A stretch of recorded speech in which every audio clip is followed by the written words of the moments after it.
Halo sobat, pintu teater 1 telah dibuka. Baik lagi nih sama Mimin yang bakalan ngebahas sebuah film yang cukup bikin kalian berpikir. Bagaimana tidak, film ini menceritakan tentang beberapa orang yang terjebak di sebuah bar karena diteror oleh sebuah penyakit misterius. Masing-masing dari mereka sama sekali tak saling mengenal. Lantas, bagaimana mereka bisa bertahan hidup di bar tersebut dengan penyakit misterius berbahaya yang tengah menyebar? Tanpa menunggu banyak lama, mari kita mulai intronya.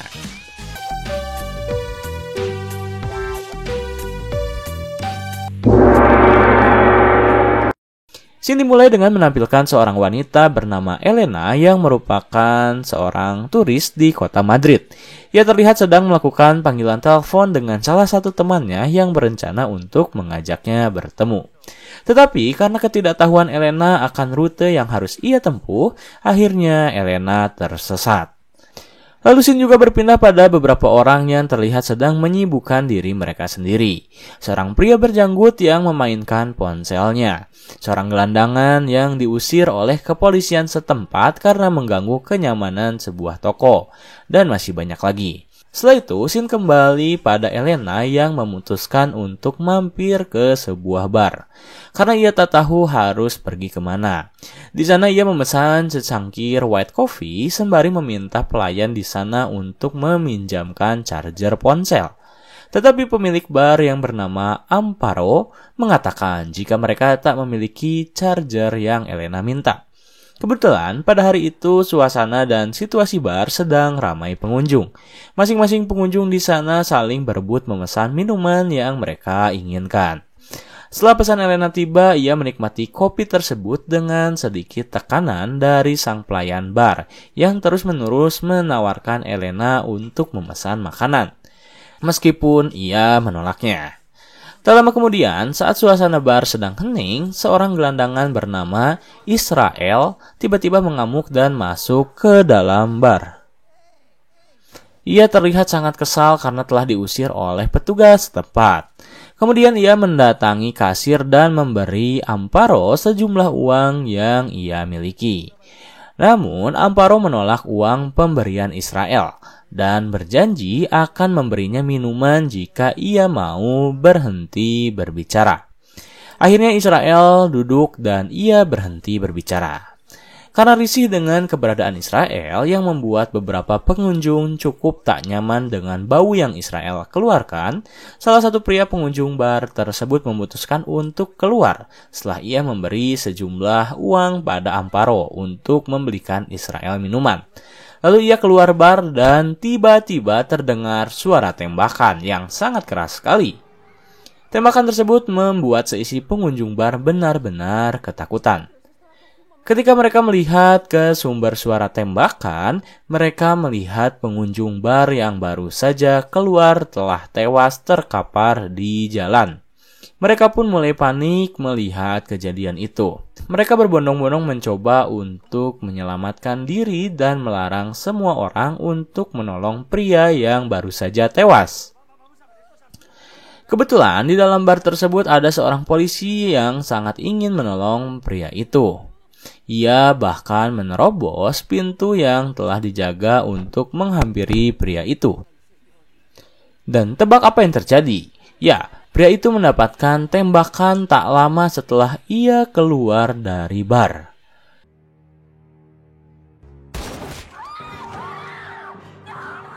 Tewasnya dua pria yang baru saja keluar membuat suasana semakin mencekam. Mereka mulai mencoba untuk berbaur dan saling menyelamatkan satu sama lain. Mereka mulai mencari sumber berita atas apa yang telah terjadi, tetapi hasilnya tetap nihil. Tak ada satupun siaran televisi yang memberitakan penembakan tersebut. Setelah cukup lama berdiskusi, beberapa orang ada yang setuju jika mungkin saja pemerintah tahu bahwa di dalam bar terdapat seorang teroris yang bersembunyi. Entah itu siapapun, pria berjanggut yang memainkan laptopnya atau Israel yang terlihat sedikit gila. Namun pria berjanggut yang bernama Nacho itu membela dirinya. Ia mengatakan jika ia hanyalah seorang karyawan yang bekerja di bidang periklanan. Tetapi karena tak ingin terjadi kesalahpahaman, maka ia dengan sengaja menyembunyikan ransel yang ia bawa. Perlahan ia menyeret ransel miliknya hingga tak terlihat sama sekali. Tapi sayang, usaha Nacho sia-sia. Karena seorang wanita berusia cukup tua bernama Trini melihat apa yang Nacho lakukan. Akhirnya ia berteriak pada semua orang jika Nacho membawa sebuah tas. Ia pun langsung ditahan oleh dua pria yang bernama Sergio dan Satur. Lalu salah satu dari mereka mulai menggeledah ransel milik Nacho dengan hati-hati karena khawatir jika ransel itu berisi bom. Setelah digeledah, ternyata ransel tersebut berisi sebuah harddisk menurut penuturan dari Nacho. Namun orang-orang tak mempercayai hal itu. Bahkan Elena menghancurkan harddisk milik Nacho agar semua orang tak ribut dengan apa yang sedang terjadi. Saat suasana sedang hening, tiba-tiba muncul suara di balik pintu toilet yang terkunci. Semua orang mulai penasaran dengan apa yang berada di dalam sana. Karena penasaran, Israel akhirnya mendobrak pintu toilet tersebut dan lalu terlihat seorang pria yang terbaring di atas toilet. Awalnya Sergio mengira itu adalah seorang pria yang menggunakan narkoba. Tetapi semua spekulasi orang-orang di dalam bar salah. Karena ternyata pria itu mengalami penyakit yang misterius sekaligus sangat mengerikan. Ketika orang-orang mencoba untuk meminta bantuan setelah mereka melihat beberapa pria berpakaian sangat tertutup sedang membakar sebuah ban tepat di hadapan bar. Pria yang berada di toilet itu keluar dengan darah yang mengalir di kedua telinganya dan mata yang hanya memperlihatkan bagian warna putih. Lalu tiba-tiba pria itu tergeletak begitu saja dan ia tewas. Orang-orang terheran dengan apa yang terjadi dengan pria itu. Kemudian Sergio mengambil ponsel milik pria tersebut dan mereka baru tahu bahwa pria yang baru saja tewas merupakan seorang anggota tentara yang bertugas di Afrika. Kini mereka baru menyadari jika mereka tengah diisolasi oleh negara mereka sendiri. Karena di dalam bar terdapat pria yang mengidap penyakit misterius, mengerikan sekaligus langka. Setelah kematian pria misterius itu dan setelah mereka menyadari bahwa mereka dicampakkan, semua orang yang berada di dalam bar mulai mengenali satu sama lain. Nacho berbincang dengan Elena dan yang lainnya menyibukkan diri masing-masing. Setelah itu, Nacho tiba-tiba berinisiatif untuk mengambil kembali ponsel milik pria misterius itu untuk menelpon polisi. Karena ia mendapat sinyal, tetapi Nacho harus berebut dengan sang pelayan yang bernama Satur. Ia meminta Nacho untuk menyerahkan ponsel itu dan membiarkannya untuk menelpon sendiri. Tetapi Nacho menolaknya, hingga akhirnya meja yang menjadi pijakan bagi mereka berdua patah dan mereka berdua pun terjatuh. Saat mereka terjatuh, Amparo tiba-tiba mengatakan bahwa Nacho dan semua orang yang menyentuh mayat dari pria itu pasti telah terinfeksi. Mendengar hal itu, Sergio dan Andres mulai membersihkan tangannya. Padahal ialah orang yang pertama kali memegang ponsel milik pria misterius tersebut. Tetapi ia mengatakan jika dirinya bersih, tak pernah menyentuh mayat tersebut. Dan mereka berdua mulai mendominasi karena Andres memegang sebuah senjata. Andres dan Sergio bergabung bersama Amparo, sang pemilik bar, untuk menyuruh sisa orang yang berada di dalam untuk memindahkan mayat tersebut ke bawah bar. Karena tak bisa berbuat apa-apa, akhirnya Satur, Nacho, Trini, dan Elena saling menggotong royong memindahkan mayat tersebut ke ruang bawah di bar tersebut. Sementara Israel, ia tetap pada pendiriannya untuk melawan Sergio meskipun ia dipukuli berkali-kali. Setelah mereka semua berada di ruang bawah bar, mereka berniat untuk kembali ke atas. Tetapi saat Trini mencoba membuka pintu tersebut, ternyata pintu itu telah dikunci oleh orang-orang yang berada di atas. Trini pun mulai mengalami sesak nafas karena tak bisa menghirup udara segar. Sementara yang lain berusaha mencari jalan keluar lain untuk keluar dari tempat tersebut. Saat Nacho sedang mencoba untuk mencari jalan keluar, ia terheran ada sebuah genangan air di ruangan itu. Nacho pun membuka sebuah penutup dan terlihat saluran air menuju selokan. Satur selaku pelayan di sana menjelaskan bahwa bar memang memiliki sistem perairan untuk mengalirkan air kotor. Karena merasa tak ada jalan lain untuk keluar dari tempat tersebut, akhirnya Nacho memiliki ide. Ya, mereka akan memasuki selokan tersebut. Mereka mulai membuat penghitungan suara untuk siapa orang pertama yang akan memasuki selokan itu. Tak ada yang mau mendahului, Israel tiba-tiba membuka bajunya, melumuri badannya dengan minyak, lalu ia berinisiatif untuk memasuki selokan tersebut. Dengan meminta bantuan pada Nacho dan Satur, ia berusaha dengan keras menekan tubuhnya agar sesuai dengan lubang yang sangat kecil. Tetapi usaha mereka sia-sia karena tubuh Israel tak cukup kecil untuk memasuki selokan tersebut. Kemudian tiba-tiba Satur mendengar suara langkah kaki dari atas. Tak lama diselingi dengan suara tembakan yang beberapa kali terdengar. Satur pun menduga jika orang yang baru saja memasuki bar telah membantai Amparo, Sergio, dan Andres. Mereka pun mulai ketakutan. Nacho meminta lampu ruangan untuk dimatikan dan mereka mulai hening. Saat suasana sedang hening, Satur kembali melihat hal aneh, yaitu api. Ya, orang-orang yang baru saja memasuki bar memutuskan untuk membakar ruangan utama dari bar tersebut. Kepulan asap pun mulai memasuki ruangan bawah tanah dan membuat Trini kembali mengalami sesak nafas. Nacho mulai meminta Satur untuk membantunya kembali menekan Israel agar ia bisa segera masuk ke dalam. Sementara itu Trini yang tak kuat menghisap asap terus-menerus berusaha untuk meraih atap yang telah tertutup. Tetapi hal itu justru membuat Trini harus terluka ketika ternyata pintu yang tertutup itu mengalami panas yang membakar tangan milik Trini. Lalu Trini terjatuh dan ia pun terluka. Nacho langsung melakukan perawatan pertama. Setelah Nacho mengobati luka Trini, ia pun kembali menolong Israel untuk kembali ke permukaan. Setelah cukup lama menunggu, Satur memperkirakan jika ruangan di atas telah kembali ke suhu normal. Akhirnya ia membuka pintu tersebut, dan ketika pintu terbuka, mereka melihat bar telah hangus terbakar. Semua orang pun langsung keluar dari sana, mencoba mencari apapun yang bisa mereka gunakan untuk mengeluarkan mereka dari sana. Salah satunya Nacho yang menyimpan pistol milik Andres. Saat semua orang sedang mencari sesuatu, suara telepon berdering tiba-tiba nyaring terdengar. Dan ternyata itu adalah ponsel milik pria yang memiliki penyakit misterius. Nacho pun ditekan untuk mengangkat telepon tersebut. Tetapi ia enggan mengangkatnya karena khawatir jika itu adalah sebuah jebakan. Telepon pun mati dan Nacho mulai menelusuri isi dari telepon tersebut. Isi ponsel itu antara lain percakapan pria yang tewas akibat penyakit misterius dengan salah satu rekannya. Di sana, ia menceritakan jika dirinya tengah berada di sebuah toilet bar karena sedang menghindari penyakit yang menderitanya. Ia juga mengatakan bahwa ia telah menyuntikkan serum yang bisa menyembuhkannya.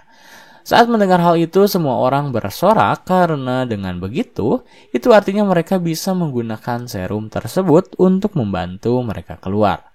Lalu tiba-tiba ponsel kembali berdering. Kali ini semua orang memohon agar Nacho mengangkat telepon tersebut. Tetapi saat Nacho mengangkatnya, baterai ponsel itu habis. Akhirnya semua orang memutuskan untuk mencari keberadaan dari serum yang bisa menyelamatkan mereka. Ketika Nacho dan yang lainnya mencari keberadaan serum tersebut di sekitar mayat, ternyata serum itu berada di dalam toilet. Dan Israel lah yang mendapatkan serum itu. Ia mengatakan jika kini serum hanya tersisa hanya 4 saja. Sedangkan sisa orang yang berada di dalam bar berjumlah 5 orang. Sembari tertawa, Israel menyuntikkan satu serum pada tubuhnya, yang menyebabkan Nacho emosi. Ia mengeluarkan pistol dan meminta Israel untuk tak menyuntikkan serum tersebut.